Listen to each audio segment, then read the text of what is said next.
Broadcasting live on the interwebs. Here is your host of the 30, Patrick Jackman. Thanks, John. I appreciate it. There we are. Happy Father's Day. Well, thank you. Thank you. We're getting some reverb somehow. So this is the 30. Let's get the party started.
Well, hello there, gang. Welcome to the 30. I am your host, Patrick. Tonight is a very special night because we are going to be talking about fatherhood.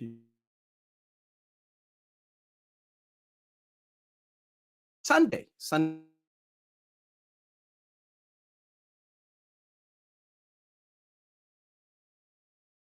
And fatherhood. And we're just going to move forward and get this thing started.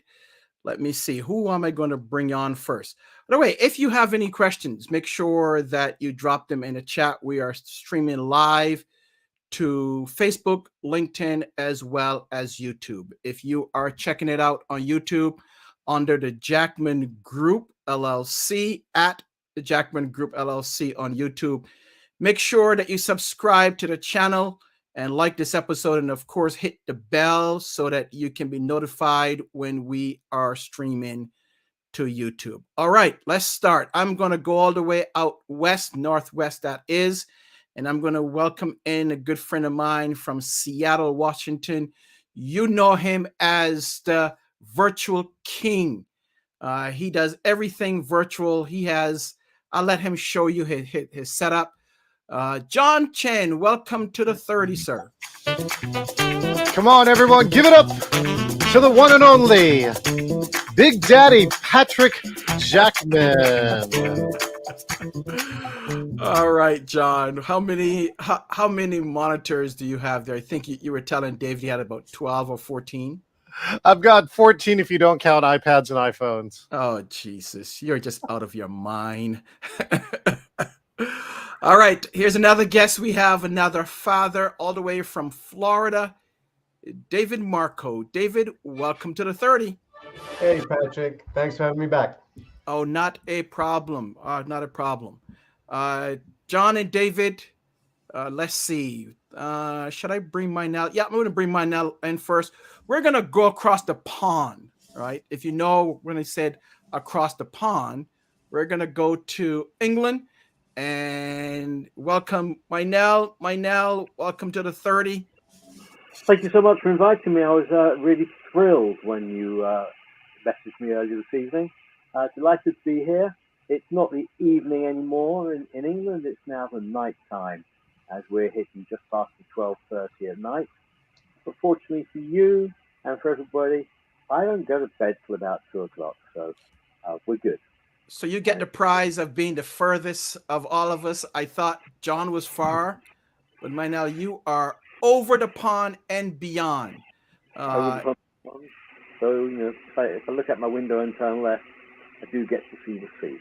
There we go. There we go. Then I have my brother in Arizona, and I think my uncle in Barbados is supposed to be joining us as well. Let's see if Akeem is there. He's with his youngest son, so I don't know. Maybe he's keeping him back, keeping noise. Welcome, Akeem. How you guys doing? Thanks for having me back.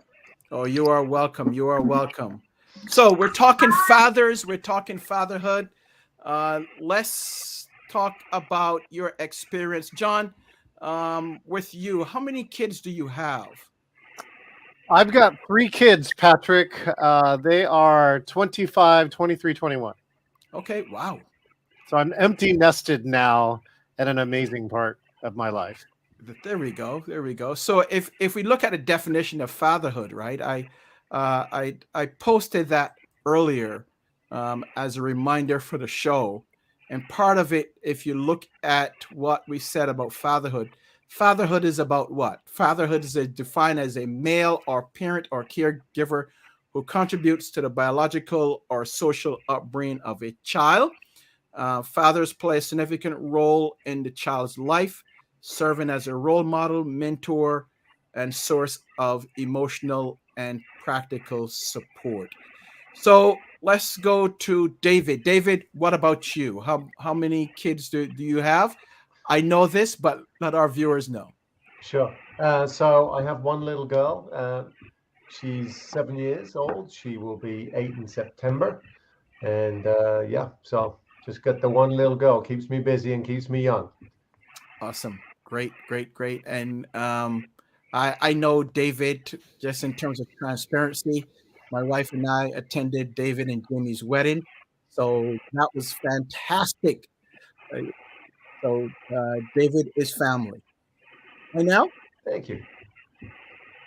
I've got 3 of the little darlings. The eldest is 24. She's been off to university and she's come back and now lives in the annex, which was my mother's before she died. We've got the 20-year-old, no longer a teenager, just past that, at university away from home. And like David, we have a 7-year-old in the house. Okay. So there's a lot of fun.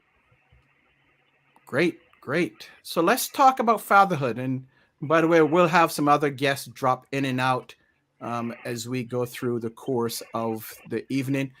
Who would like to take this question here? Let's see. What does being a father mean to you personally? Well, like I guess all of us, life changes with your first child, and you're never ready for it. You never know what's going to happen, and in my family, whilst both my wife and I nurture and love, I get to do the things with the children that's a little bit more risky. I get to do the things that's a little bit more fun. I don't know if that's a stereotypical way that fatherhood works. I do less of the domestic and more of the adventure. Okay. All right. Thanks, Mynell. David, what does fatherhood mean to you? Being a father, what does it mean? It's funny that there are so many truisms that are said with regards to being a parent. Things like, oh, it goes by so fast and you'll never experience love that you will for your own child. And you hear these things and you think they're true, but you don't know unless you experience it for yourself. And when you do, you realize they're very much true. I remember when Hannah was born, and in that moment, your entire life changes. All of a sudden, you go from being someone that's solely responsible for yourself, maybe your partner, to then being responsible for a little life. And you look into that child's eyes and they look into yours, and that love is greater than any love you could get from anyone or anything. And in that sense, the truism is very accurate. Okay, great. John, what does being a father mean to you? Being a father, one of the fun parts is that while you think when you first start fatherhood that you might be doing all the instruction and telling people what to do, quite often then your kids reach a stage where you think that nothing you did was really valuable.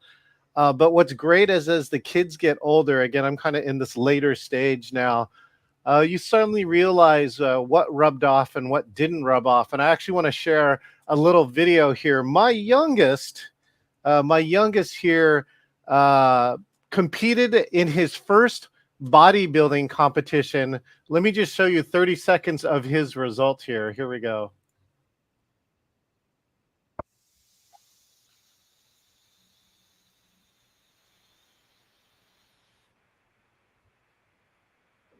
Wow. So, in this case here, what was great about this too is that he worked 5 months. He had already been bodybuilding and doing some weightlifting prior to that, but he did 5 months of specifically for this contest. And what I'm excited to report is that he won 3 number ones in 3 different categories. And it's just really cool. There's nothing better in a parenting moment than seeing your kids succeed at something that they want to do. Back to you, Pat. Okay, great. Looks like Akeem dropped off. Hopefully he can join again. What qualities, guys, do you think make a great father?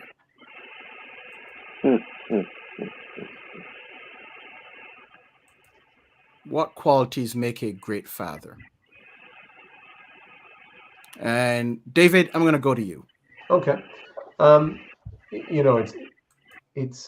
think the qualities for a father change as a child develops and grows. My responsibility to Hannah at this point, given the fact that she's as young as she is just to sort of try and guide her through those early years and try and be patient and be there for her. But also, one of the things I was saying before is I think she keeps me young and is, trying to be available to her and to play with her. I mean, I think I still have a mental age of a 7-year-old, so I think that's possibly quite easy for me. But just engaging with her as much as I can and letting her know that I'm there for her no matter what. It's great. My now, same question for you. Well, I think tolerance, calmness, listening ability, and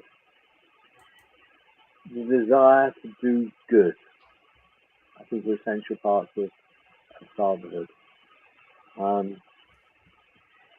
As a person who, I'm a play worker, I work with children and have done for most of my life. And some of the values I have in my work, I think are important in fatherhood. Respect your children. Be open to what they want. Try not to direct their lives too much. Open opportunities to them. Be kind, be gentle. More love. More love. Okay. Let's talk about challenges. What are some of the challenges that you have faced personally as a father? Well, here, I'll add to some of this, Patrick. Go ahead. You asked about skills of a father, and one of the best things I think you can do as a father is to help your kids resolve conflict, right? And they can start with small conflicts because ideally they can go into bigger. And I have kind of 2 stories I think I'd share with this. The first story is that my 3 kids, I'd pick them up after school, and I would, everyone's hungry, like we want to go. So one of my tactics for that was I wouldn't turn on the car and start driving until the 3 of them agreed where they wanted to go. So I wouldn't have to go to like 3 different restaurants. And it was really great to watch my kids develop skills of like negotiating. And they would do things like, you picked last time, so we should pick. And we went to this restaurant last time, so let's go to this one. And eventually they would learn to come to agreement really quickly. This came out later, Patrick, in one of the other stories where at my school, the headmaster came back and let me know that my son had broken up a fight on the school campus by using facilitation. And that's my hopes and dreams as a parent, that we show our kids how to resolve conflict in productive ways. Great, John. Looks like we're freezing, so we're going to continue here. Let's see here.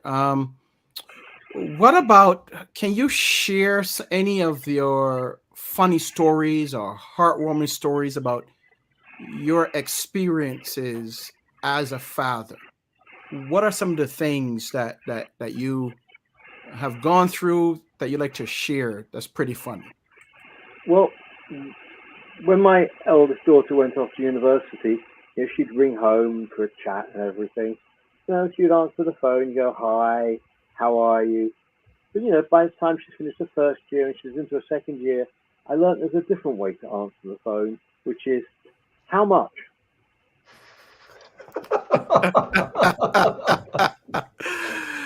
That's a good one. That's a good one, especially university or colleges, right?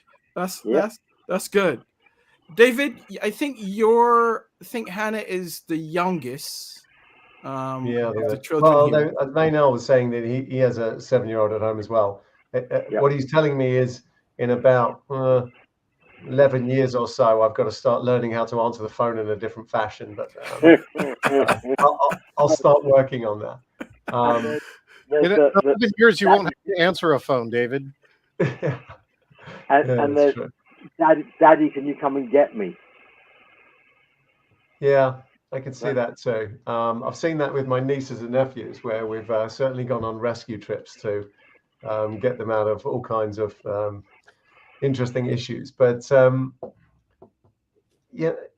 think the greatest thing about being a dad is it's not just like the isolated incidences of funny stories. Hannah, even at 7, I mean, she's clearly got a bit of my personality and Jamie's personality, and she's just funny. You don't, at least I didn't expect someone of that age to make us laugh as much as she does, but she will take an opportunity to pretend to be us and sort of say some of the things that we are inclined to say either to each other or to her.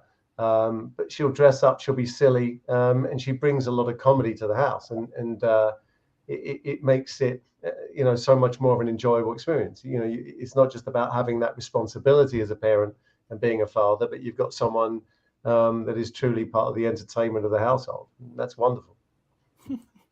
Yeah, I love that, David. One of the key aspects that you learn as a father is every kid is different, right? While one kid might be funny, some other kid might be, skilled at something else. And my youngest, he's skilled at negotiation. And so we took a cruise ship once, and a cruise ship goes onto a private island, and all the people on the private island make their living by buying a slot, and they can sell stuff to all the tourists that come on the island.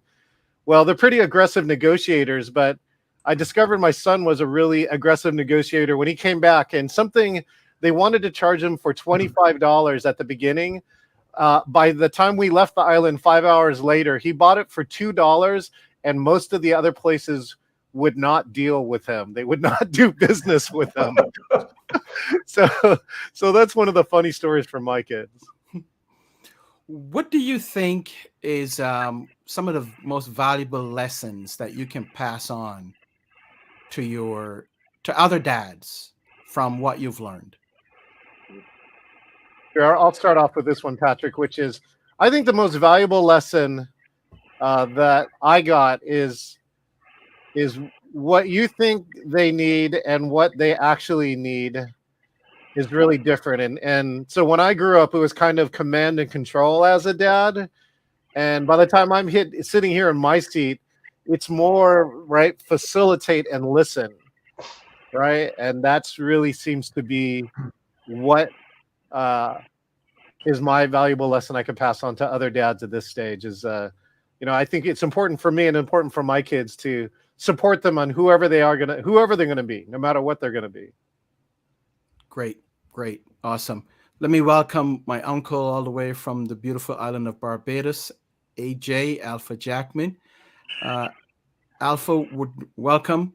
Tell our viewers, how many kids do you have? And then what's the most valuable thing you can pass on to whether new dads or dads that have been around for a while? Okay, Alpha Jackman. I have 4 kids.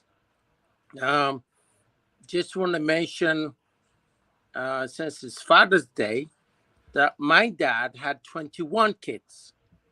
So he's now passed away. So 21 kids my dad had. I have only 4. But the valuable thing I learned is that being a dad is nonstop. You go through different stages and phases in your life. Also, your kids go through different times in their life. Graduation, working, school, sports, whatever, and you have to be there all the time. So it is a non-stop job. And if you got 4 kids, non-stop by 4. So it's but support is as your colleague said, support is the key. Support them everything they do. One of the best ways of supporting is to be there. It's okay to support over the phone, but being there means a lot to the kids. To just be there to see them and support them in person as much as you can. Awesome. So wait, 20, how many kids? 21? Yeah, my dad had 21 children. So I'm way behind because I'm thinking there were only 15, 14 or 15. You miscount. So Alpha's dad is my grandfather on my dad's side. So just to give you some transparency there. Let's see here. How has the role of fathers evolved as far as you can see? How have the role of fathers evolved over time? And what changes have you observed in the way society perceives and supports fatherhood? Would like to take that. Yeah, I'll have a go here. Go ahead. Toxic masculinity. Let's go back to that. Where the father was the commander, was the boss, was the father talked, no one else would. From English history, go back to Victorian times. Children were often seen as little adults. The father ruled the roost. The role of women was being subservient. Go to now, and in 2-parent families, the relationship is far more balanced. Everyone has a say, everyone has a role, and I think that's a significant change. And men are learning that we don't have to be, that big, imposing, domineering, masculine figure. We can be loving, we can be caring, we can show respect, we can make mistakes, and we can own up to them. And I think that's a tremendous change. Great. John, and then I'll come to David and last Alpha. Same question. How has fatherhood evolved? Fatherhood's involved in this other way too. Maynell's kind of talking about this one part, but I single dadded after, of course, a period of time. And I got to tell you that one thing that I think I experienced is what I kind of call super dad. I think we're all kind of familiar with super mom, a mom that does everything. But now in this new age where, in the past, the roles used to be split, but now you get to do everything. The flip side of, being involved in everything is that a guy has to do, now everything too. So not only are they working or bringing resources or whatever it might be, but, now when they come home from work, they're expected to take over and give mom a break and all these other things. And I do know that I experienced that at some point, that the pendulum has been swinging back and forth for years. And I'll be curious if there are any other viewers out there or other dads who are on the show who have felt that at some point, where we feel like the dads, of the past maybe had it easier because they had less roles. I think we get the rewards for doing more, but at the same time, there were a lot more responsibilities, at least in my experience. David, you want to take that one? Yeah, I mean, a few things. I was very lucky and still am. I mean, my father was and is a very gentle, kind, loving man. So I was sort of brought up in that environment, and I try and transfer that into me as an individual and me as a father. I think John's hit on something as well.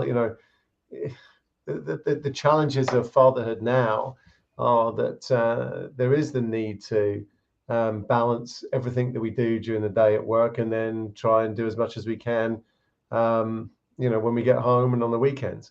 For me, it's frustrating that I think my wife has much more of an opportunity to spend with Hannah, and I feel like I miss out on that because we are sort of oftentimes working during the day and sometimes at night, as I am now, and not spending the time with Hannah. But what I see is that when you give your time to your kids, that it's just the most rewarding experience. It's funny that when Hannah was born, and it wasn't even a question to me that I would look after her as a baby and change her diapers and put her to bed and feed her. And these were things that were questioned by older members of the family, that this is something that they'd never done. They were surprised by it. And yet to me, it was just a natural thing. And I think it created a stronger bond with Hannah and continues to this day. Great. Thank you so much. Alpha, what do you think? How has fatherhood evolved, in your opinion? You can come off mute. Well, I've been a father 32 years. So I've had my first daughter in the early 90s. So in those days, you didn't have social media, different times. So you had to be kind of a different parent. Now I have 3 other kids who were born in the 20s and in the 21st century. And so they are different. They have different needs, and you as a parent have to also be more flexible and change with the times. Instagram, social media. So a lot of things have changed. So you have to also adapt to those changes. So we had one girl in 1991. Then we have 2 kids in the early 21st century. So you change with times. Going back to my dad, all my dad owned was a bicycle. He was a carpenter. Never follow you, never support your football games. Now you have to support. Got to be there. So things have changed a lot, but the responsibility is still there. And that's a key word. You're still responsible and head of the household. So that's how I see it. Great. John, you said you went through a period where you were single dad. Let's talk about that. I know we're going over a little bit here, but I think it's important to let our dads, give our dads some time, some love. Let's talk about you being a single dad, and what was that experience like? Oh, geez, Patrick. Well, one, it was the hardest thing I've ever done. Every training I've ever taken in my entire life, I had to use to get through that period. Patrick, what I'm happy to report to you, and this really goes out, if I could only tell upcoming single dads one thing, is to go for the max. And here's what I mean by that. At least in the deal that I got, my past significant other was being fair, and so I asked for and got 50% of the time with my kids. And in my lifetime, Patrick, I've been able to convince at least one other dad who was going to take a weekend, right? And I said, why don't you ask for half of the time? I mean, it's half of your kid, for crying out loud, half of the time. And he got it. And he came back to me years later and he thanked me for that, because for me, Patrick, in my experience, once that happened, what I did is I raised all my kids myself. I did not get a nanny. I did not get somebody else, right? I cooked for those kids. I showed them these are things that my mom did for me where I grew up, and that these are things that I showed my kids, that these are all the things we're going to do to make this house work, right? When you only have one parent. And so while it was challenging, I believe my kids have come through it better. And I think they are now getting to the stages too, where they are starting to consider relationships and marriage. And I hope that they took something with it. You know, one thing that happened too is that both me and my significant other at the time went through counseling as we went through divorce. And almost all the counselors said, we've never seen a couple actually continue counseling while they were going through the process. Usually they cut it off. And that was something that we both decided to do mainly for the kids. And I think it has shown, hopefully you saw in the result of my son there, that the kids are all thriving. And as a parent, that's the one thing we all want. We want all of our kids to be healthy and happy and doing great. Thanks, Patrick. Great. Thanks, John. If you have any questions, and we're going to wrap up here shortly, but if you have any questions for our guests or any comments, put it in the chat, and then we can put it up on the screen. As we end, let me have one last question for you here. And what advice or words of wisdom would you give to new parents, new fathers, or even experienced fathers, from what you have gone through and what you've learned from your own experiences? Let's start with Alpha first. What advice? Be true and be honest and try to be supportive. It's hard. Life is not easy, but if you show your kids that you are trying to make the effort, they will understand. But you have to kind of meet them halfway and show some courage, some love, and stick with them. That's the key. So authentic, you stick with them. You finish the game. That's awesome. It. Awesome.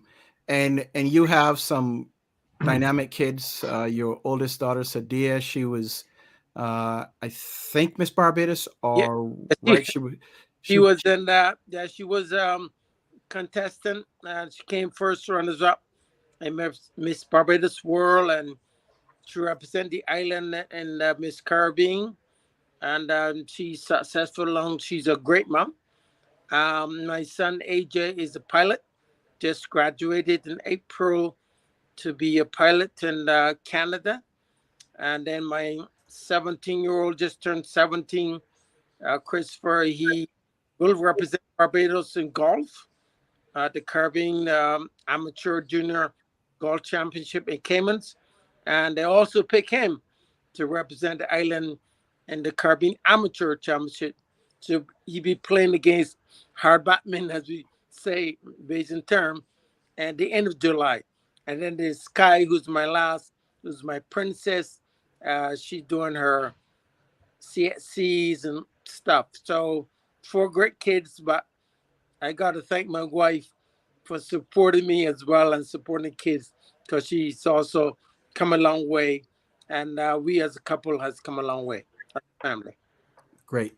Thank you, Patrick. Thank you. Thanks, Alpha. Mynel, what advice would you give to new fathers or more experienced fathers from your own life? Well, firstly, I completely agree with Alpha about love. Don't be scared to show love. You don't have to don't have to pretend to be something you're not as a father. It's okay to make mistakes. Nothing wrong with making mistakes. We don't try to be perfect. We're not perfect. Discuss what you're doing with your partner so that you have a uniform approach to childcare and the values of your family. That's really important. And enjoy, or try to enjoy, every little moment, the good ones and the bad ones, because they'll make stories when the children are a bit older. And never forget this. When a child says, "Daddy, I want mummy," it's like when you're going to the store and you've got a complaint and you ask to see the manager. Okay. All right. Thanks, Mindell. That's a good one. David, what advice could you give to new fathers or even more experienced fathers? Well, first of all, I hope my wife's not watching. Otherwise, she'll get the notion that she's the manager, which she is, but I just don't like to admit it. I echo what's already been said. I think the most important thing is to show love, but also to make sure that you tell your children how much you love them. Not just by your actions, but with your words as well, so they truly understand that they are loved and cared for and supported and protected. And it is important for them to understand that we're not perfect. And you can do that by saying sorry if you do something that is not right, or you gave them the wrong advice, or something didn't turn out the way it should have done. It's okay to tell your children that you're sorry. Let them understand that. And just try and appreciate every moment, because going back to one of the things I said at the beginning, the truism, the notion that it goes by so fast. I mean, my daughter's almost 8, so she's considerably younger than some of the other kids we've been talking about here, and I can't believe she's 8 already. So try and cherish every moment, because it does go by very quickly, and every moment is to be cherished. Great. Thanks, David. I know we're taking up some of your time, so I want to thank you. You're still at work, so thank you for being here. Make sure that you wrap up and go home to Hannah. Of course. Happy to be here. Happy to join in. Thanks, Patrick. I appreciate the invitation. Oh, not a problem. John, finish us up. Here's my advice to all those dads out there.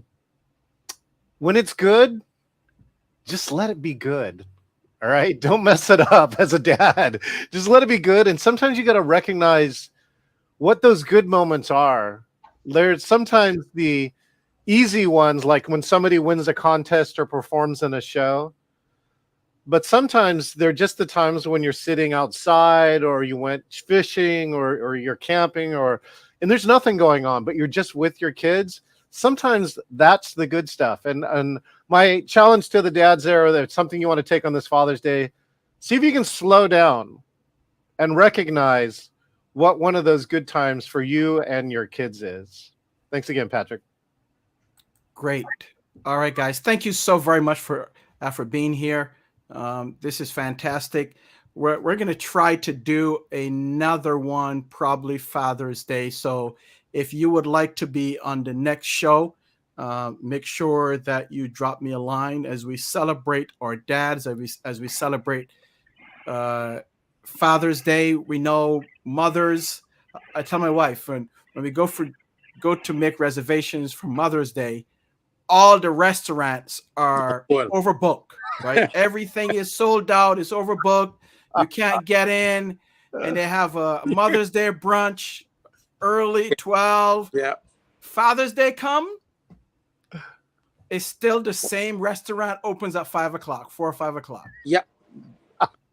Nothing happens, right? Nothing, but they still need dad. Dad still is a critical and key component. So guys out there, fathers, don't be deterred. You all are still important, and essential in your kid's life. So be encouraged. Be encouraged. But if you want to join our show that is going to be, I'm looking to do it on Father's Day, you can just drop me a line, info@jackmangroup.llc.com. If you would like to be part of this special program or broadcast on Father's Day, just drop me a line, info@jackmangroup.llc.com. Gentlemen, thank you so very much. Happy Father's Day to you all. And Thank may you. God certainly continue to bless you and your family. Be strong. Be strong. Be strong. All right. All Thank right. you very much for inviting me. Thank you. It's been a pleasure. Not a Happy problem. Not a Father's Take care, all. Nice to meet you. Good Okay, to see you, boys. Patrick. Okay. Thank you, guys. Thanks, Thank you. Patrick. Thank Have you. a good one. Thanks, Thank Pat. you. You're Bye-bye. welcome. You are welcome. So thank you so very much for joining us on this, the 30, as we celebrate Fathers and Father's Day. Remember, we're going to try to do a special on actual Father's Day, that Sunday. I'm going to have to, after go to dinner, come home maybe and put it on. But you will see it because I'll put it up. But if you want to be on the show, as if you are a father, and you want to be on the show for Father's Day as we do our Father's Day special, again, simply send me an email, info@jackmangroup.llc.com. We would love to have you on as we celebrate fathers on Father's Day. That's it for now. Thank you so very much. I will see you either Sunday, but most certainly next Thursday for another episode of the 30. May God bless you and your family, and be safe out there for fathers, expecting fathers, and those that play the role of a father, meaning a man that plays the role, whether in support or whether the life of a coach, whoever you are, supporting children. Make sure that you do it the best that you can. There's no perfection, but if you make sure that you put your best effort forward, you will be rewarded, and the child that you are supporting will be greatly appreciative. So God bless you again. We'll see you either Sunday or next week. Thank you for being here.